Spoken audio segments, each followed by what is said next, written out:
Assalamualaikum Ibu, Bapak, selamat malam. Waalaikumsalam. Malam. Nah, perkenalkan Ibu, nama saya Nurdina Rohmatillah. Saya mahasiswa dari Universitas Dr. Subandi, Ibu.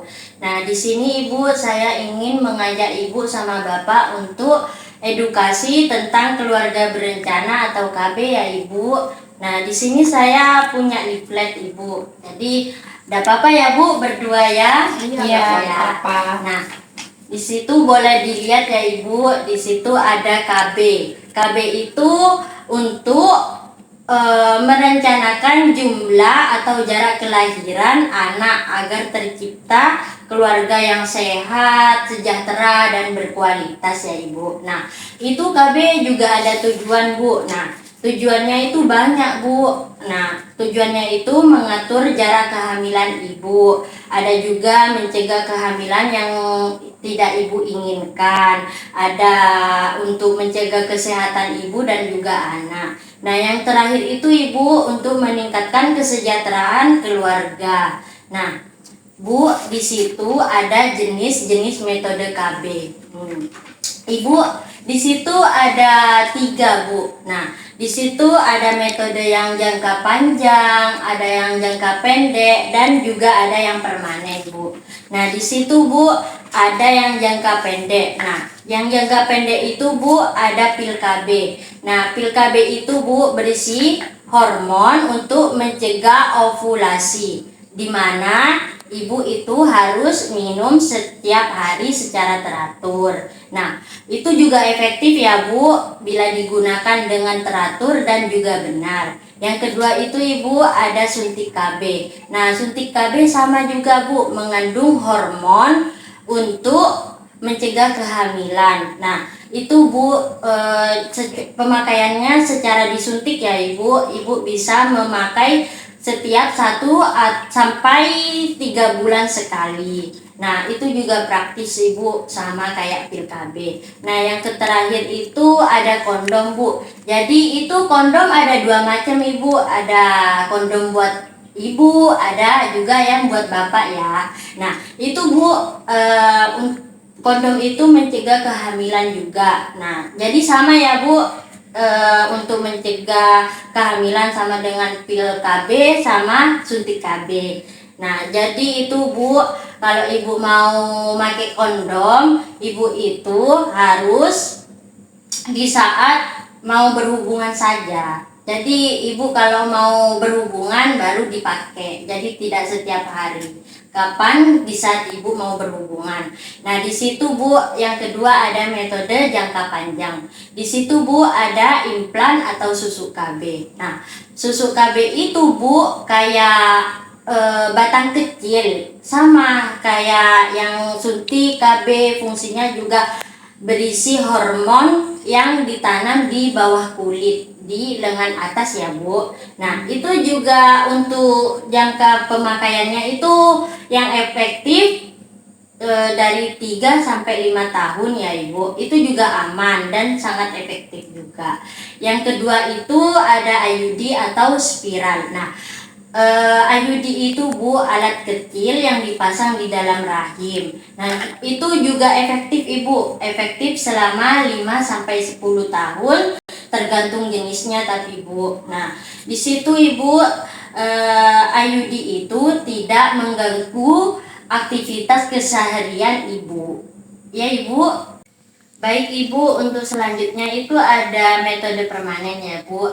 Jadi Ibu kalau mau milih metode itu harus dipikirkan 2 kali. Dan Ibu itu bisa berdiskusi dulu sama bapaknya. Takutnya bapaknya itu pengen punya anak lagi. Nah, metode permanen itu Bu ada 2. Ada yang MOW, ada yang MOP. Nah, MOW itu Bu buat ibu. Nah, MOW itu atau tubektomi itu Bu, pemotongan atau penutupan saluran tuba falopi ibu. Nah, tindakan ini aman jika ibu dipakainya itu bersama dengan tenaga kesehatan. Nah, untuk yang bapak itu ada vasektomi. Nah, vasektomi itu sama kayak MOW, tindakannya itu sama-sama dipotong atau tutup pada saluran spermanya Bapak. Nah, itu sama, persis sama Bu, sama kayak yang MOW.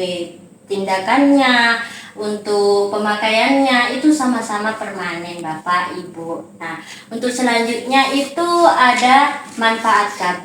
Nah, manfaat KB itu banyak ya Pak, Bu. Nah, jadi kalau manfaat KB itu ada penurunan resiko kehamilan yang terlalu dekat. Ada juga memberikan waktu ibu untuk memulihkan kesehatan dan membantu perencanaan ekonomi keluarga. Nah, yang terakhir itu Ibu mendukung tumbuh kembang anak secara optimal dengan baik. Baik Ibu, untuk metode KB-nya itu semuanya ada efek sampingnya yang mungkin terjadi pada Ibu sama Bapak. Nah, jika Ibu mau pilih pil KB, nah itu buat efek sampingnya ada mual, sakit kepala, bisa payudara tegang, dan juga ibunya itu ada perubahan mood pada saat minum KB gitu ya Bu, Pak. Nah, untuk selanjutnya itu kan tadi ada suntik KB ya Bu. Nah, itu suntik KB juga ada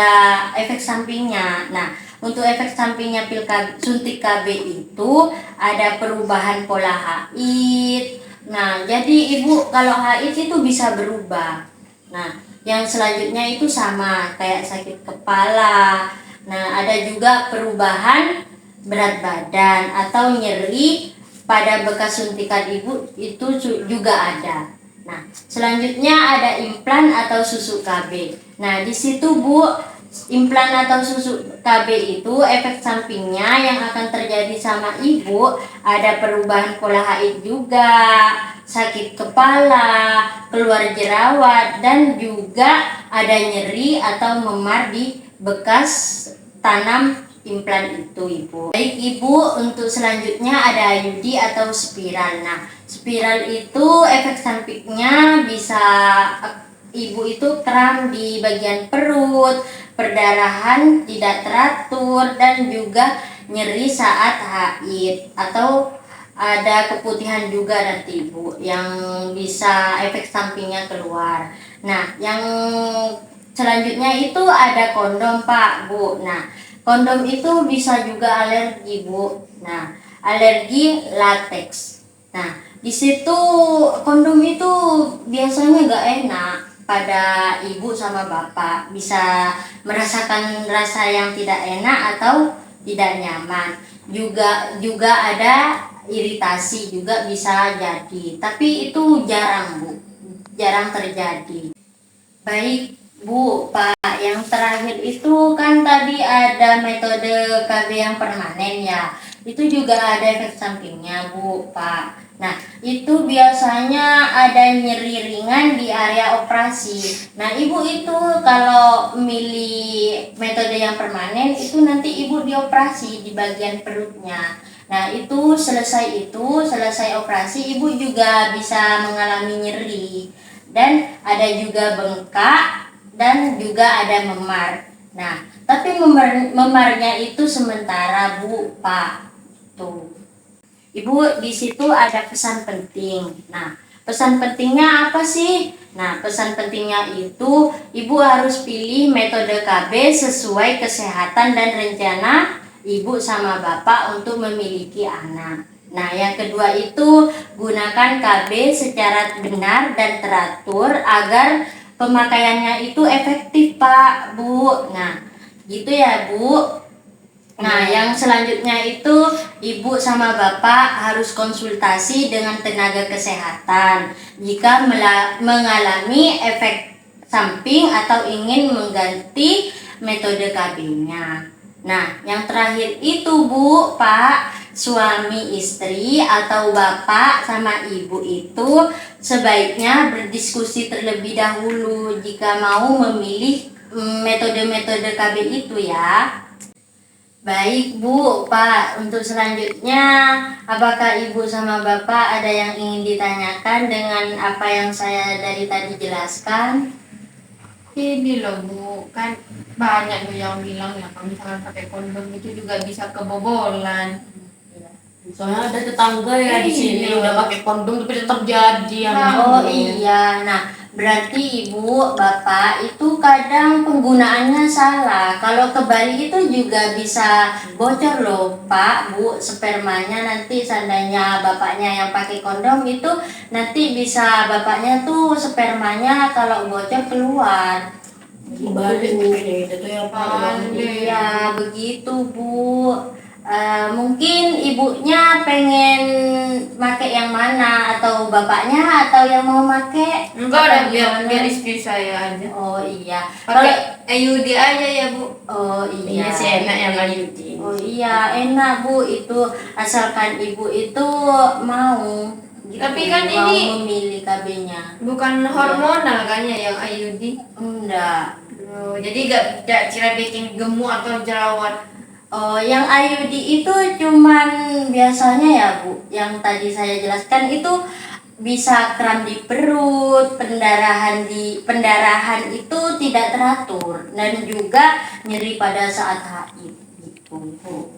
Iya IUD. Iya, IUD aja deh. Oh, Kasihan iya. istri saya sudah skincare mahal-mahal. Oh iya ibu bapak. Baik Bapak, Ibu. Nah, jika nanti Ibu ingin melakukan KB, bisa datangi ke puskesmas terdekat, ke klinik atau ke bidan ya, Bu. Nah, mungkin itu saja apa yang saya sampaikan ya Ibu, Bapak. Terima kasih buat waktunya sudah nyempetin buat saya. Nah, jadi terima kasih ya, saya pamit keluar terlebih dahulu. Oke, makasih ya Mbak. Mbak. Assalamualaikum Ibu, Bapak. Waalaikumsalam.